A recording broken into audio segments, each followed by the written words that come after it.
Okay, so you landed a job that seemed safe. You had orientation and training, and it seems like your company's a good place to work. But the question becomes, after orientation and training, how do you keep yourself safe?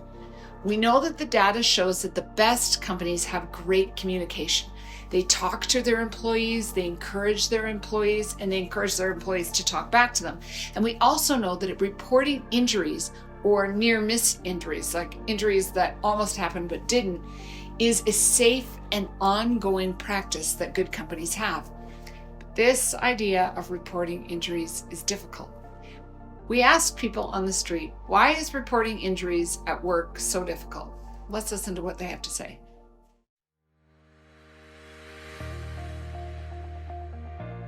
I think it's because people want to continue working, and if they report it, then they'll have to stop working, and then their income's gone.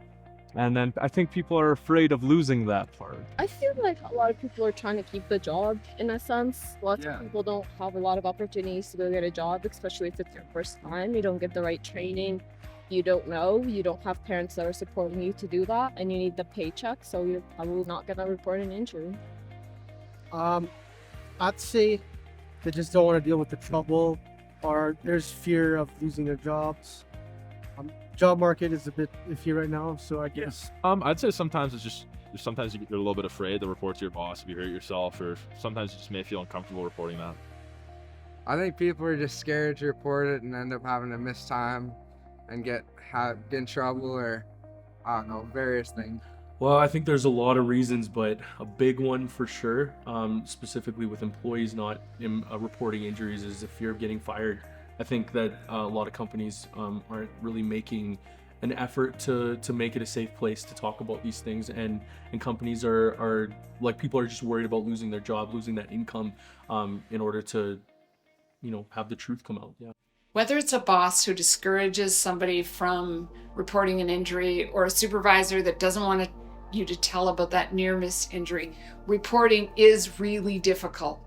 I want you to know, though, that reporting is one of the most important things we can do to stop unnecessary injuries from happening. When you report an injury or a near miss injury, you are giving the company you work for an opportunity to rectify a situation, to fix what has been going wrong.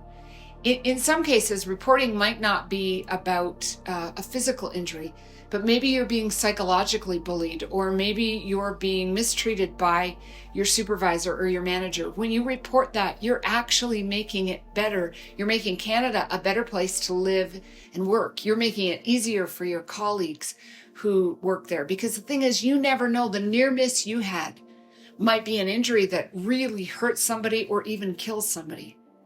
When my brother was working at his job, he had a friend that worked with him. And his friend came to me years after he had died and said this. He said, "Jess, I only wish I had reported. I knew that the lockout system," my brother worked in a factory, and he knew that that there was no lockout system on the machine he worked on, but he didn't say anything. He just didn't know how to go about doing it. And it gave him so many years of guilt and feeling like it was his fault. My brother's injury was his fault. My hope is that none of you have to deal with that. So I would encourage you, maybe you're working at a job and you can see that something's unsafe. Be courageous. This is why we call this broadcast Courageous. Be courageous. Make a decision to be a better employee, someone who sticks up their hand and says, I can report something.